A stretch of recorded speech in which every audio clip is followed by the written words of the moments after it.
From the Mapleview Animal Hospital studios, this is the WHTC Morning News with Gary Stevens and Peg McNichol on 99.7, 1450 WHTC and WHTC.com. And welcome back to the WHTC Morning News for this Tuesday, November the 17th. Tuesday mornings at this time, we normally have a chance to chat about things going on in Washington with U.S. House Representative Fred Upton, who represents Allegan County in the halls of Congress. And he joins us via the Zoom connection after a couple of weeks away. Fred, good morning and welcome back to WHTC. Well, thanks. Good morning to all you and all the listeners as well. Busy week in Congress. We're back in session. That's at least, Congress is in session and not taking hunting breaks like some lawmakers are. But before we go any further, congratulations on your election win of a couple of weeks ago. Well, thanks very much. Now, you've been pleased, and obviously you've won re-election, but there's still some question about the presidential race. You were one of the first Republicans to extend the arm out, the hand out, or maybe the elbow in these days of COVID-19 to the campaign of former Vice President Joe Biden. And yet there are those who are still saying, hey, let's make sure not only every vote is counted, but every vote is legitimate. Should we move on, or should the process go through its entire conclusion there, Fred? Well, let's face it, all the votes are going to be counted. Every state has a canvassing process. We do as well. There's no reports of any widespread fraud. Of course, here in Michigan, 150,000 vote margin was about what it was. But, for months, I've been saying we're going to have divided government. We've had the last number of years. It's going to be divided again this next session of Congress as well. We have to work together to get things done. The election, they'll exhaust the legal challenges, I'm sure, but more of my Republican colleagues now have said it is President-elect Biden. That's anticipated to happen. We need a peaceful transition, assuming that remains the case, to make sure that our country is strong when January 20th comes around. But at the end of the day, it was a close election. We all thought that it was going to be close. In the end, in the House, Republicans picked up seats. We got a couple of special elections that happened because of the runoff procedure down in Georgia that will ultimately determine the Senate's fate. But we got a lot of things to do, which is why we're back in session. I've got a meeting in the next couple hours now, a couple meetings on a COVID package with our Problem Solvers Caucus members. We're trying to put something together. We are having a really tough time, certainly here in Michigan, but around the country as well. We need another PPP package, paycheck protection for our small businesses. We've got this 3-week shutdown now, in essence, coming here in Michigan with schools, with small businesses. We got to make sure that there's a lifeline, and we need to step up and do something that we know has to be bipartisan to get the job done. Before we talk a little bit about the COVID-19 situation and some of the things that need to be done, I need to step into the political ring for a moment or so.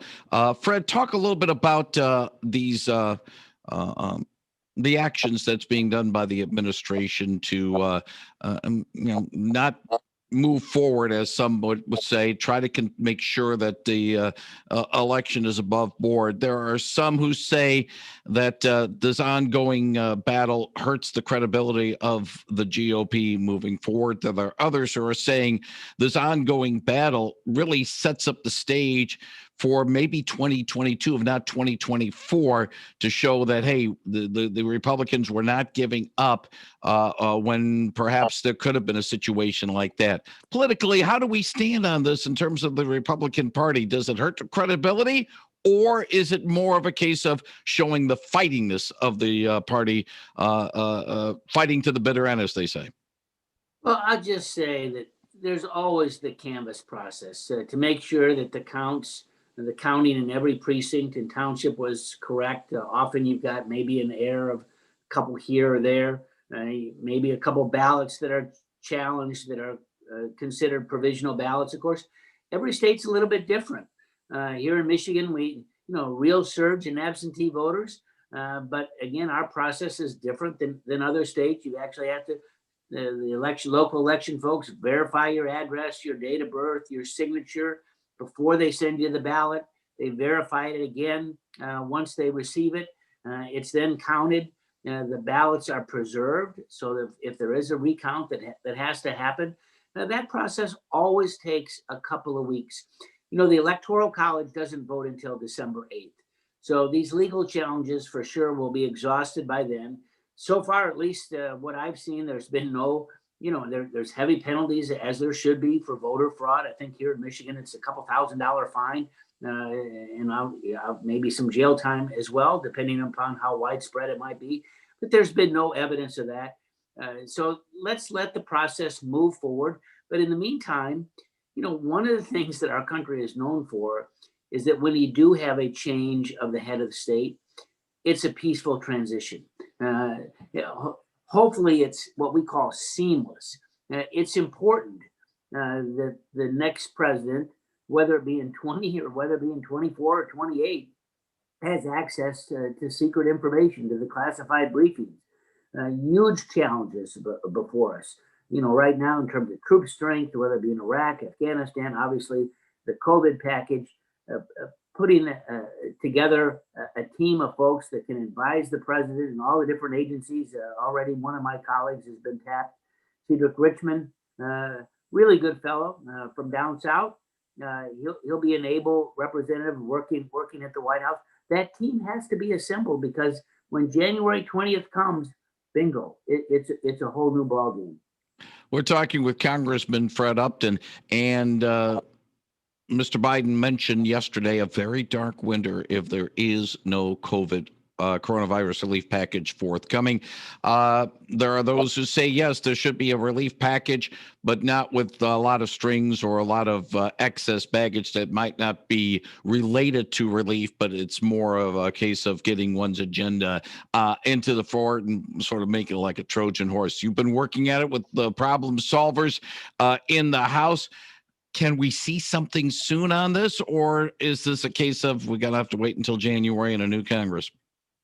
Well, I hope we can see something. It's not going to emerge this week. We're back in D.C. primarily for our election of our leadership. So our leadership team on the Republican side, at least in the House, don't see any challenges at all. We've got a couple of new faces that are coming there. We'll be voting on that this afternoon as a Republican caucus. The Democrats begin to elect their leadership beginning tomorrow and Thursday. And Nancy Pelosi, despite losing a lot of seats, looks to be unchallenged at this point, but there's a lot of different steps that happen before then. Then Congress is off for Thanksgiving week, and then we're back. And there's a lot of things on our plate. One of them is a COVID package. We can't wait. I mean, you've heard me say this now for a long time. We can't wait till next year. You look at our small businesses, you look at people that are struggling, you look at our schools, our hospitals. We're in daily contact with our health providers in Southwest Michigan. Things are getting to be pretty hairy, as Peg just talked about some of the numbers here in Southwest Michigan, the hospital counts, the folks on ventilators. We all have friends and family that are deeply impacted by this. We can't wait until January 20th because, frankly, if you do, it really won't be until early February. That's just way too long. Let's get the job done, which is why I've got a number of meetings this morning with Republicans and Democrats, House members and Senate members, to see if we can't inspire our leadership to get something across the finish line when we come back that first week of December.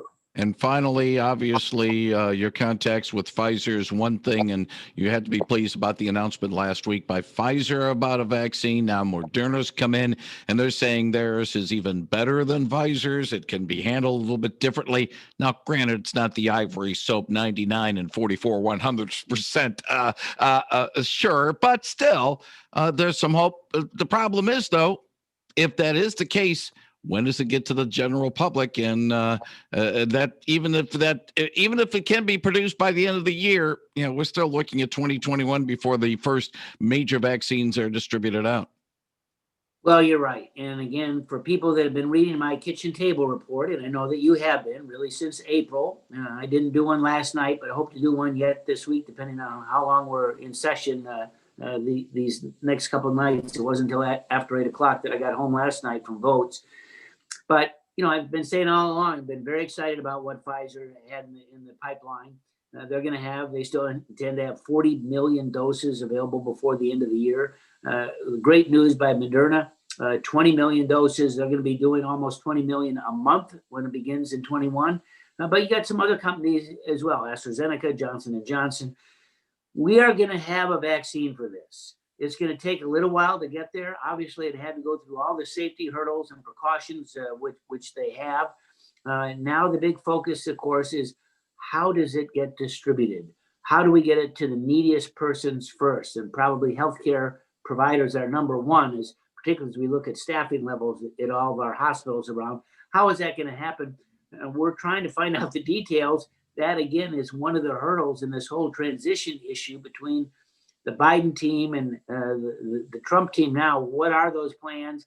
What do we need to do to make sure that it gets delivered to the folks at the proper time? What is that mechanism?